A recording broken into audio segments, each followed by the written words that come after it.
முக்கிய செய்திகள். ஐரோப்பிய யூனியனுடனான தடையற்ற வர்த்தக ஒப்பந்தம் இந்த ஆண்டே நடைமுறைக்கு வரும் என பியூஷ் கோயல் தகவல். தகவல் அறியும் உரிமை சட்டத்தை பலவீனப்படுத்த பாஜக அரசு முயற்சி. ஊழலை மறைக்க திட்டமிட்டு மோடி அரசு சதி செய்வதாக கார்கே குற்றச்சாட்டு. சிவகங்கை மாவட்டத்தில் கள ஆய்வு மேற்கொள்கிறார் ஸ்டாலின். 2500 கோடி ரூபாய் மதிப்பிலான திட்டங்களுக்கு அடிக்கல். மகாராஷ்டிரா துணை முதலமைச்சராகிறார் அஜித் பவாரின் மனைவி சுனேத்ரா. ஆளுநர் மாளிகையில் நடைபெறும் விழாவில் இன்று பதவியேற்பு.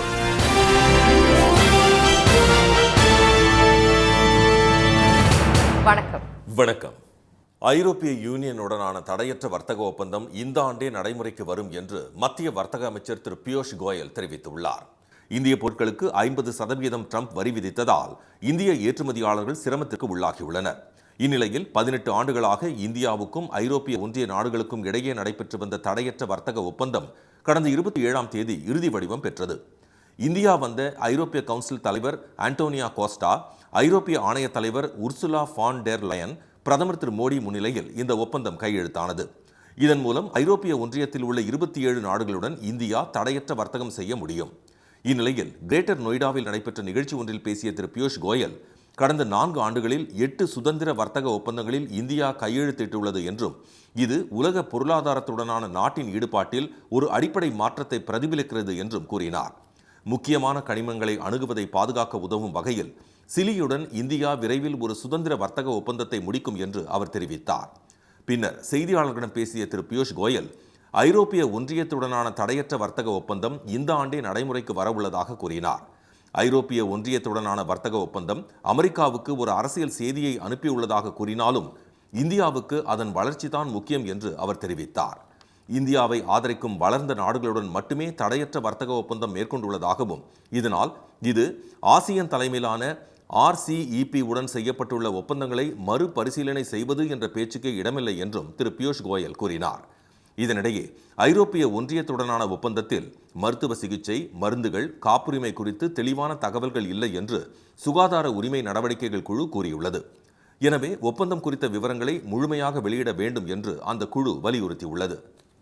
தகவல் அறியும் உரிமை சட்டத்தை மத்திய பாஜக அரசு திட்டமிட்டு பலவீனப்படுத்த முயற்சிப்பதாக காங்கிரஸ் தலைவர் திரு மல்லிகார்ஜுன கார்கே குற்றம் சாட்டியுள்ளார். இது தொடர்பாக எக்ஸ் தளத்தில் அவர் வெளியிட்டுள்ள பதிவில், பொருளாதார ஆய்வறிக்கையில் தகவல் அறியும் உரிமை சட்டத்தை மறுபரிசீலனை செய்ய வேண்டும் என்று கூறப்பட்டுள்ளதாக சுட்டிக்காட்டியுள்ளார். தகவல்களை தடுத்து நிறுத்துவதற்கு அமைச்சரவையின் வீட்டோ அதிகாரத்தை பயன்படுத்துவதற்கும் பொருளாதார ஆய்வறிக்கை பரிந்துரைப்பதாக திரு கார்கே கூறியுள்ளார்.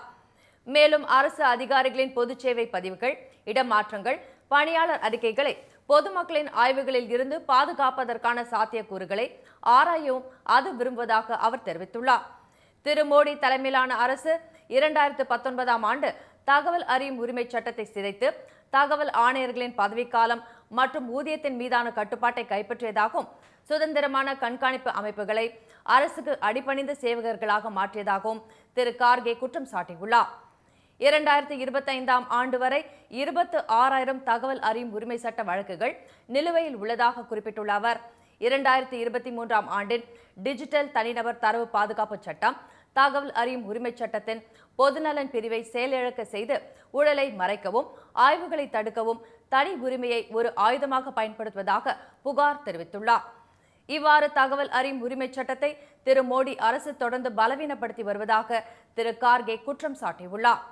2014ஆம் ஆண்டு முதல் 100க்கும் மேற்பட்ட தகவல் அறியும் உரிமை சட்ட தன்னார்வலர்கள் கொல்லப்பட்டுள்ளதாகவும் இது உண்மையை தேடுபவர்களை தண்டிக்கும் மற்றும் மாற்று கருத்துக்களை ஒடுக்கும் ஒரு பயங்கரமான சூழலை உருவாக்கியுள்ளதாக அவர் விமர்சித்துள்ளார். 2025ஆம் ஆண்டு டிசம்பர் மாதம் வரை மத்திய தகவல் ஆணையம் தலைமை தகவல் ஆணையர் இல்லாமல் செயல்பட்டு வந்ததாக தெரிவித்துள்ள திரு கார்கே, கடந்த 11 ஆண்டு காலங்களில் இந்த முக்கிய பதவி வேண்டுமென்றே காலியாக வைக்கப்பட்டதாக குற்றம் சாட்டியுள்ளார். மகாத்மா காந்தி ஊரக வேலைவாய்ப்பு உறுதி திட்டத்தை கொன்ற மத்திய அரசால் தற்போது தகவல் அறியும் உரிமை சட்டத்தை கொலை செய்வதற்கான முறை வந்துவிட்டதா என்று அவர் கேள்வி எழுப்பியுள்ளார். சிவகங்கை மாவட்டத்தில் சுற்றுப்பயணம் மேற்கொண்டுள்ள முதலமைச்சர் திரு மு.க. ஸ்டாலின் சட்டக்கல்லூரி, வேளாண் கல்லூரி, மினி டைடல் பூங்கா என 2560 கோடி ரூபாய் மதிப்பிலான திட்டங்களை இன்று தொடங்கி வைக்கிறார். தமிழகத்தில் ஒவ்வொரு மாவட்டத்திற்கும் நேரில் சென்று அங்கு நடைபெற்று வரும் நலத்திட்ட பணிகளை கள ஆய்வு செய்து வரும் முதலமைச்சர் அதன் ஒரு பகுதியாக சிவகங்கை மாவட்டத்தில் 2 நாட்கள் சுற்றுப்பயணம் மேற்கொண்டுள்ளார். முதல் நாளான நேற்று சிராவயலில் தேசப்பிதா காந்தியும் கம்யூனிஸ்ட் தலைவர் ஜீவானந்தமும் சந்தித்துக் கொண்ட வரலாற்றை நினைவுகூரும் வகையில் 3,27,00,000 ரூபாயில் கட்டப்பட்டுள்ள நினைவரங்கத்தை திரு ஸ்டாலின் திறந்து வைத்தார். இந்த விழாவில் முன்னாள் மத்திய அமைச்சர் திரு ப. சிதம்பரம், இந்திய கம்யூனிஸ்ட் மாநில செயலாளர் திரு வீரபாண்டியன், முன்னாள் செயலாளர் திரு முத்தரசன், மார்க்சிஸ்ட் கம்யூனிஸ்ட் மாநில செயலாளர் திரு சண்முகம் உள்ளிட்டோர் பங்கேற்றனர்.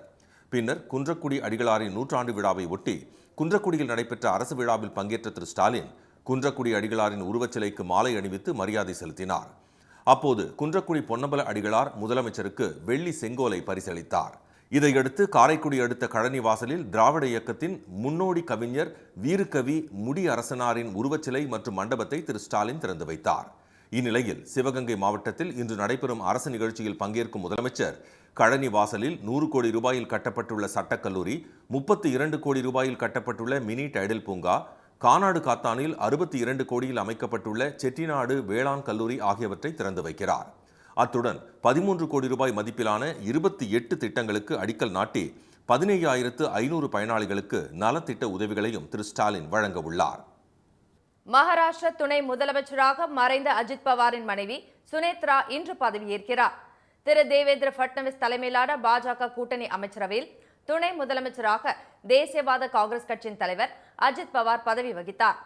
பாராமதிக்கு உள்ளாட்சி தேர்தல் பிரச்சாரத்திற்கு கடந்த புதன்கிழமை அவர் சென்ற சிறிய வகை விமானம் கீழே விழுந்து நொறுங்கி தீப்பிடித்தது. இதில் அஜித் பவார் உட்பட அதில் பயணித்த 5 பேரும் உயிரிழந்தனர். இதைத் தொடர்ந்து அஜித் பவார் வகித்த துணை முதலமைச்சர் பதவி யாருக்கு வழங்கப்படும் என்ற கேள்வி எழுந்தது. மேலும் தேசியவாத காங்கிரஸ் கட்சியின் இரு பிரிவுகளும் வரும் 8ஆம் தேதி ஒன்றிணைவதற்கான முயற்சிகளும் நடைபெற்று வந்ததால் அதன் தலைவராக பொறுப்பேற்கப் போவது யார் என்பது குறித்த யூகங்களும் வெளியாகின. இந்நிலையில் இன்று நடைபெறவுள்ள தேசியவாத காங்கிரஸ் கட்சியின் சட்டப்பேரவை உறுப்பினர்கள் கூட்டத்தில் அஜித் பவாரின் மனைவி திருமதி சுனேத்ரா சட்டப்பேரவை கட்சி தலைவராக தேர்வு செய்யப்பட உள்ளதாகவும் அதன் பிறகு துணை முதலமைச்சராக அவர் பதவியேற்பார் என்றும் அக்கட்சியின் மூத்த தலைவர் திரு சகான் புஜ்பால் தெரிவித்துள்ளார். समोर प्रश्न काय आहे की सीएलपी लीडर म्हणजे विधानमंडळातील आमच्या पक्षाचा प्रमुख त्याची नेमणूक करणे म्हणजे उपमुख्यमंत्री पदाची नेमणूक करणे. बाकीच्या सगळ्या गोष्टी ज्या ह्या नंतरच्या आहेत. திருமதி சுனேத்ரா துணை முதலமைச்சராக பதவியேற்க திரு தேவேந்திர பட்னவிஸ் ஒப்புதல் அளித்துவிட்டதாக கூறப்படுகிறது. செய்தியாளர்களிடம் பேசிய அவர் தேசியவாத காங்கிரஸ் கட்சி எடுத்த முடிவை மதிப்பதாக கூறினார். அரசும் பாஜகவும் தேசியவாத காங்கிரஸ் மற்றும் பவார் குடும்பத்திற்கு ஆதரவாக இருக்கும் என்று திரு பட்னவிஸ் தெரிவித்தார். இன்று மாலை ஆளுநர் மாளிகையில் நடைபெறும் விழாவில் துணை முதலமைச்சராக அவர் பதவியேற்கிறார். இதன் மூலம் மகாராஷ்டிராவின் முதல் பெண் துணை முதலமைச்சர் என்ற பெருமையை திருமதி சுனேத்ரா பெறுகிறார். 2024 மக்களவைத் தேர்தலில் பாராமதி தொகுதியில் போட்டியிட்ட திருமதி சுனேத்ரா பவார் தனது உறவினரும் திரு சரத்பவாரின் மகளுமான திருமதி சுப்ரியா சுலேவிடம் தோல்வியடைந்தார். இதையடுத்து மாநிலங்களவை உறுப்பினராக அவர் தேர்வு செய்யப்பட்டார். தற்போது துணை முதலமைச்சராக பதவி வகிக்க உள்ளதால் மாநிலங்களவை உறுப்பினர் பதவி அவரது மகனான திரு பார்த் பவாருக்கு வழங்கப்பட உள்ளது. மாதவிடாய் சுகாதாரம் என்பது அடிப்படை உரிமை என்று தெரிவித்துள்ள உச்சநீதிமன்றம் பள்ளி மாணவிகளுக்கு இலவச நாப்கின்களை வழங்க அனைத்து மாநில அரசுகள் மற்றும் யூனியன் பிரதேசங்களுக்கு உத்தரவிட்டுள்ளது. அரசு மற்றும் அரசு உதவி பெறும் பள்ளிகளில் மாணவிகளுக்கென தனி கழிப்பறை வசதி மற்றும் மாதவிடாய் சுகாதார பொருட்கள் கிடைப்பதை உறுதி செய்ய கோரி உச்சநீதிமன்றத்தில் தொடரப்பட்ட பொதுநல வழக்கை நேற்று விசாரித்த நீதிபதிகள் திரு ஜே.பி. பர்திவாலா, திரு ஆர். மகாதேவன் ஆகியோர் மத்திய அரசு வகுத்த மாதவிடாய் சுகாதார கொள்கையை 6ஆம் வகுப்பு முதல் 12ஆம் வகுப்பு வரை உள்ள அனைத்து பள்ளிக்கூடங்களிலும் அமல்படுத்த உத்தரவிட்டனர். மாணவிகளுக்கு இலவசமாக நாப்கின்களை வழங்க தவறும் பள்ளிகளின் உரிமம் ரத்து செய்யப்பட வேண்டும் என்றும் அதிரடியாக உத்தரவு பிறப்பித்த அவர்கள் மாதவிடாய் சுகாதார வசதிகள் இல்லாமல் இருப்பது பெண் குழந்தையின் கண்ணியத்தை குலைக்கும் செயல் என குறிப்பிட்டனர்.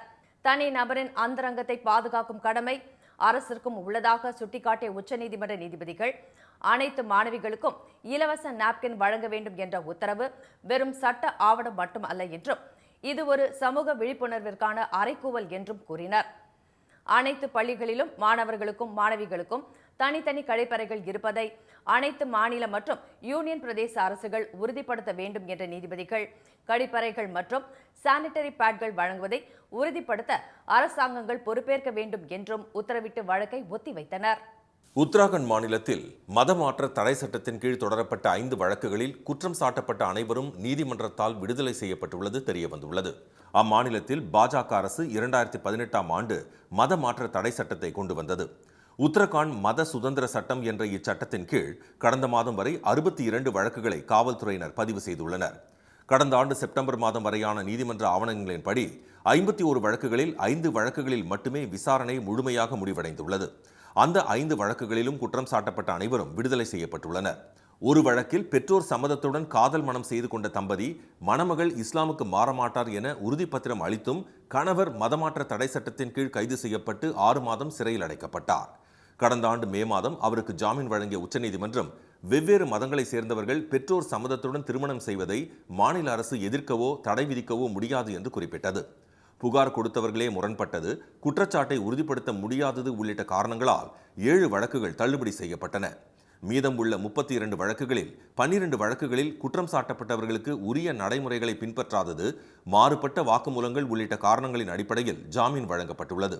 இந்நிலையில் கலப்பு திருமணத்திற்கு பின் குடும்பத்தினரிடமிருந்து பாதுகாப்பு கோரி நீதிமன்றத்தை அணுகிய 4 தம்பதியினர் மீதும் மதமாற்ற தடை சட்டத்தின் கீழ் உத்தரகாண்ட் காவல்துறை வழக்கு பதிவு செய்திருப்பது குறிப்பிடத்தக்கது.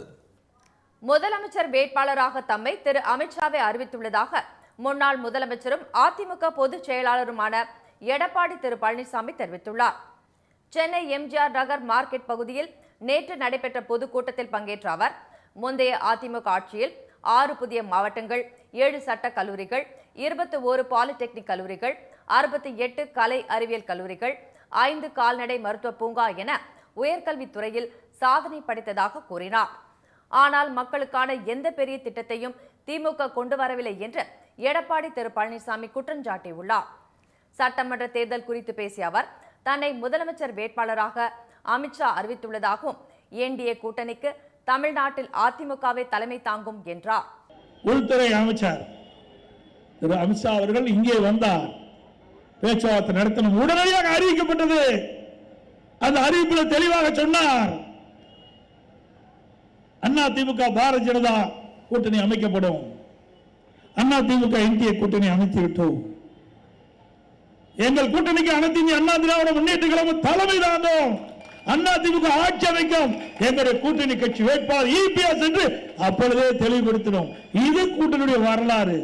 சட்டசபை தேர்தலுக்காக அதிமுக வாக்குறுதிகள் அடங்கிய முதற்கட்ட பட்டியலில் மகளிருக்கு மாதம் 2000 ரூபாய், அம்மா இருசக்கர வாகனம், ஆண்களுக்கும் இலவச பஸ் பயணம், இலவச வீடு உள்ளிட்ட 5 முக்கிய அறிவிப்புகளை வெளியிட்டிருப்பதாக எடப்பாடி திரு பழனிசாமி தெரிவித்தார். தாங்கள் ஆட்சிக்கு வந்தால் மாற்றுத்திறனாளிகள் கூட்டுறவு வங்கி கடன் தள்ளுபடி செய்யப்படும், ஆட்டோ ஓட்டுநர்களுக்கு விரிவான புதிய சலுகைகள் அறிவிக்கப்படும் என்றும் அவர் உறுதியளித்தார். மதுரை மாவட்டத்தில் மொத்தம் எத்தனை குவாரிகள் உரிமம் பெற்று இயங்குகின்றன என்பது குறித்து நிலை அறிக்கை தாக்கல் செய்ய தமிழக அரசுக்கு உயர்நீதிமன்ற மதுரை கிளை உத்தரவிட்டுள்ளது. கள்ளிக்குடி தாலுகாவில் உள்ள கல்லணை, தும்மங்குளம், அச்சங்குளம் பகுதிகளில் செயல்பட்டு வரும் கல் குவாரிகளில் பாறைகள் வெடிவைத்து தகர்க்கப்படுவதால் விளைநிலங்களில் சாம்பல் நிற தூசு படிந்து விவசாயம் பாதிக்கப்படுவதுடன் பொதுமக்களுக்கு சுவாச கோளாறுகள் ஏற்படுவதாக கள்ளிக்குடியைச் சேர்ந்த திரு செல்லப்பாண்டி உயர்நீதிமன்ற மதுரை கிளையில் மனு தாக்கல் செய்திருந்தார். பாறையில் இருந்து தெரிந்து விழும் கற்களால் பொதுமக்கள், அவர்களது உடைமைகள், மயில்கள், மான்கள் மற்றும் கால்நடைகளுக்கு காயம் ஏற்படுவதாகவும் அந்த மனுவில் தெரிவிக்கப்பட்டுள்ளது. லாரிகள் அனுமதிக்கப்பட்ட அளவை விட கற்கள் எம்சாண்ட் எடுத்துச் செல்வதால் கிராம சாலைகள் வேகமாக சேதமடைந்து விடுவதால் கிராமங்களை சுற்றியுள்ள கல் குவாரிகள், கிரஷர்களுக்கு தடை விதிக்க வேண்டும் என அந்த மனுதாரர் குறிப்பிட்டுள்ளார். இந்த வழக்கு நீதிபதிகள் திரு ஜி ஜெயச்சந்திரன் மற்றும் திரு கே ராமகிருஷ்ணன் ஆகியோர் அமர்வு முன் நேற்று விசாரணைக்கு வந்தது. அப்போது மதுரை மாவட்டத்தில் மொத்தம் எத்தனை குவாரிகள் உரிமம் பெற்று இயங்குகின்றன, எவ்வளவு இடத்தில் கல் எடுக்க அனுமதி வழங்கப்பட்டுள்ளது என கனிம வளத்துறை அதிகாரிகள் மற்றும் மதுரை மாவட்ட ஆட்சியர் பதில் மனு தாக்கல் செய்ய உத்தரவிட்ட நீதிபதிகள் வழக்கை அடுத்த மாதம் 27ஆம் தேதிக்கு ஒத்திவைத்தனர். விருதுநகர் மாவட்டம் திருச்சுழி அருகே வடப்பாலையில் குவாரி அமைக்க எதிர்ப்பு தெரிவித்து அப்பகுதி மக்கள் தர்ணா போராட்டத்தில் ஈடுபட்டனர். சுமார் 100க்கும் மேற்பட்ட குடும்பங்கள் வசித்து வரும் அந்த கிராமத்தில் விளைநிலங்களுக்கு நடுவே ஒரு தனியார் நிறுவனம் கிராவல் குவாரி அமைக்கும் பணி தொடங்கியுள்ளது. இந்நிலையில் கிராவல் குவாரி அமைந்தால் விவசாயம் பாதிக்கப்படும் எனவும் நிலத்தடி நீர் மட்டம் பாதிக்கப்படும் என தெரிவித்துள்ள அப்பகுதி மக்கள் குவாரி அமைக்கும் பணிகளை தடுத்து நிறுத்தினர். மேலும் இங்கு குவாரி அமைக்க கூடாது என எதிர்ப்பு தெரிவித்து அங்கு தர்ணா போராட்டத்தில் ஈடுபட்டனர். கம்மாய் உள்பகுதியில் கல்குவாரி அமைக்க சில நபர்கள் வந்து தெரிவிக்கிறாங்க. அதுக்கு நம்முடைய கிராம பொதுமக்கள் எதிர்ப்பு தெரிவிக்கிறோம். மேலும் கல்குவாரி அமைத்தால் மாணவர்கள் மற்றும் குழந்தைகள் எல்லாமே பாதிக்கப்படுவார்கள். இன்னும் வருங்காலத்தில் கூட இந்த பூமியில் நிலத்தடி நீரும் கூட பாதிக்கக்கூடிய சூழ்நிலை உள்ளது. இப்பகுதியில் விவசாயம் சார்ந்த நிலங்களும் பாதிக்கக்கூடிய சூழ்நிலை உள்ளது. இதையடுத்து குவாரி பணிகளை நிறுத்த வேண்டும் என கிராம மக்கள் வலியுறுத்தினர். இதையடுத்து அங்கு வந்த அதிகாரிகள் போராட்டக்காரர்களிடம் பேச்சுவார்த்தை நடத்தினர். இதையடுத்து போராட்டத்தை கைவிட்டு வடபாலை மக்கள் கலைந்து சென்றனர். புதுச்சேரியில் தீவன மானியம் தரக்கோரி பான்லே பால் பண்ணையை முற்றுகையிட்டு பால் உற்பத்தியாளர்கள் போராட்டத்தில் ஈடுபட்டனர். மாநிலம் முழுவதும் வந்திருந்த ஏராளமான புதுச்சேரி கூட்டுறவு பால் உற்பத்தியாளர்கள் இந்த போராட்டத்தில் கலந்து கொண்டனர். 9 மாதமாக தீவன மானியம் வழங்கப்படவில்லை என்றும் தீவனம், புண்ணாக்கு, பருத்திக்கொட்டை விலை அதிகரித்த போதிலும் கடந்த 4 ஆண்டுகளாக பால் கொள்முதல் விலையை உயர்த்தவில்லை என்றும் அவர்கள் தெரிவித்தனர். முற்றுகை போராட்டத்தில் ஈடுபட்ட வயதான பெண் மயங்கி விழுந்ததால் பரபரப்பு நிலவியது. 2 மணி நேரம் நீடித்த முற்றுகை போராட்டத்தால் பால் பண்ணையிலிருந்து வாகனங்கள் வெளியே செல்ல முடியாத நிலை ஏற்பட்டது. இதைத் தொடர்ந்து அதிகாரிகள் சமாதான பேச்சுவார்த்தையில் ஈடுபட்டனர். 10 நாட்களுக்குள் தீவன மானியம் வழங்கப்படும் என்றும் இதர கோரிக்கைகளை அரசுடன் பேசி முடிவெடுப்பதாக அதிகாரிகள் கூறியதை அடுத்து பால் உற்பத்தியாளர்கள் போராட்டத்தை கைவிட்டு கலைந்து சென்றனர். தமிழ்நாட்டில் அடுத்த 5 நாட்களுக்கு வறண்ட வானிலையும் அதிகாலை நேரத்தில் பனிமூட்டமும் காணப்படும் என்று சென்னை வானிலை மையம் தெரிவித்துள்ளது. சென்னை உள்ளிட்ட பெரும்பாலான இடங்களில் மாலை நேரத்தில் குளிர்காற்றும் அதிகாலையில் பனியின் தாக்கமும் உள்ளது. இந்நிலையில் குமரிக்கடல் மற்றும் அதனை ஒட்டிய பகுதிகளின் மேல் ஒரு வளிமண்டல கீழடுக்கு சுழற்சி நிலவுவதாக வானிலை மையம் தெரிவித்துள்ளது. இதன் காரணமாக தென் தமிழக கடலோர மாவட்டங்களில் ஓரிரு இடங்களில் நாளை லேசான மழைக்கு வாய்ப்புள்ளதாக தெரிவிக்கப்பட்டுள்ளது. அதே சமயம் திருவள்ளூர், திருப்பத்தூர், வேலூர், ராணிப்பேட்டை, தருமபுரி, கிருஷ்ணகிரி, ஈரோடு, சேலம், நாமக்கல், திருச்சி, கரூர் ஆகிய மாவட்டங்களில் அதிகாலை வேளையில் பனிமூட்டம் காணப்படும் என்றும் வானிலை மையம் கூறியுள்ளது. தமிழகம் மற்றும் புதுச்சேரியில் வரும் 5ஆம் தேதி வரை மழையின்றி வறண்ட வானிலை நிலவக்கூடும் என்றும் குறிப்பிடப்பட்டுள்ளது. மீண்டும் முக்கிய செய்திகள். ஐரோப்பிய யூனியன் உடனான தடையற்ற வர்த்தக ஒப்பந்தம் இந்த ஆண்டே நடைமுறைக்கு வரும் என்று மத்திய அமைச்சர் பியூஷ் கோயல் தெரிவித்துள்ளார். தகவல் அறியும் உரிமை சட்டத்தை மத்திய பாஜக அரசு பலவீனப்படுத்த முயற்சிப்பதாக காங்கிரஸ் தலைவர் மல்லிகார்ஜுன கார்கே குற்றம் சாட்டியுள்ளார். சிவகங்கை மாவட்டத்தில் சுற்றுப்பயணம் மேற்கொண்டுள்ள முதலமைச்சர் ஸ்டாலின் சட்டக்கல்லூரி, வேளாண் கல்லூரி, மினி டைடல் பூங்கா என 2560 கோடி ரூபாய் மதிப்பிலான திட்டங்களை இன்று தொடங்கி வைக்கிறார். இத்துடன் இந்த செய்திகள் நிறைவடைந்தன. மீண்டும் சன் டிவியில் செய்திகள் மாலை 6 மணிக்கு. செய்திகளை உடனுக்குடன் தெரிந்து கொள்ள QR கோடை ஸ்கேன் செய்து சன் நியூஸ் வாட்ஸ்அப் சேனலில் இணைந்திருங்கள். வணக்கம். வணக்கம்.